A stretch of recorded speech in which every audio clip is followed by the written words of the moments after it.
So, Moiz, welcome to Mitel United. You have been associated with us for more than a year now.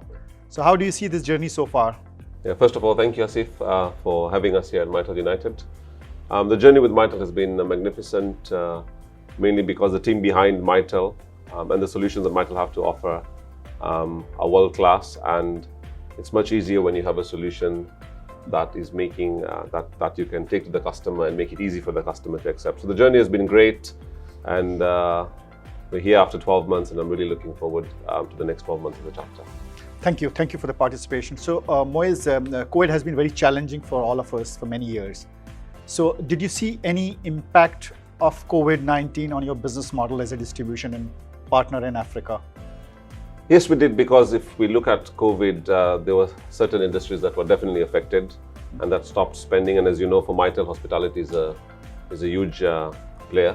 So hospitality was affected, but at the same time, having said that, there are some verticals that we focused on where we knew with remote home working solutions and that people now needed to be more mobile, more flexible in the way they worked. So we kind of leveraged on that to be able to make sure that there wasn't direct impact on the Mitel business during COVID.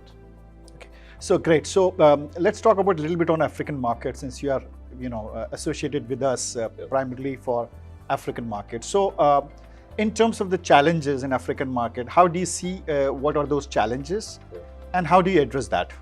So the biggest challenge in the market is when it comes to the voice business, there's two tiers. So the challenge with that is Mitel is a newcomer into the market, but I think over the last 12 to 18 months, we've been able to slowly address that issue and been able to convince the partner, grow the channel, and do a lot of training and making sure that we do more market awareness to make sure that Mitel comes right at the forefront of what we're trying to do. The other challenge is Africa is a very price-sensitive market, and there's a lot of influx of 10, 20 brands of UC voice products coming out of mainly the Far East and some new startups coming in from India and other parts of Asia. So we need to make sure that we focus where we know we need to drive our business and kind of eliminate the tier 2 competition and go head on with the other tier one vendors. And I think we're doing a great job there.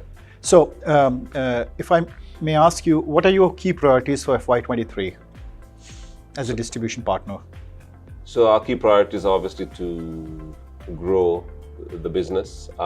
If we're considering the African market for FY23, one of the key things is understanding where the trends are going, and also to look at key markets, because our focus has always been within English-speaking Africa, on top of Zambia, because the SADC region is managed by South Africa. So we're looking at regions like Somalia, Ghana, where we don't have a direct footprint, and grow those markets. In terms of the distribution model, obviously, as we look at the West and also the Middle East now slowly adopting to cloud and subscription-based services. So obviously aligning our teams, our processes, systems and everything else to make sure, even though Africa is a late adapter, I think within the next 2 to 3 years, we need to be 100% ready and not only educate and enable the channel, but also make sure that our teams have all the skill set that's required to take distribution to the next level. Great. Actually, I wanted to ask this question, but you have already answered that. So my last question, is there any announcement you have at Mitel United for our channel partners or customers? Yes, I think we all need to look at Mitel more closely. I think Mitel is investing in the right places. The team is very passionate, and it's time, if you're not already a Mitel partner, to become a Mitel partner. And obviously another very interesting thing coming out of Mitel and Mart is that we are looking at growing our distribution into the Middle East region as well. So it's exciting times. We've just set up a Mitel team starting this month here in Dubai with some resources in Kuwait as well. So we're looking forward to the next 12 months as we grow our journey from Africa into the Middle East market. And thank you very much for that, Asif. Thanks, Moiz, for joining today, and looking forward. Thank you very much.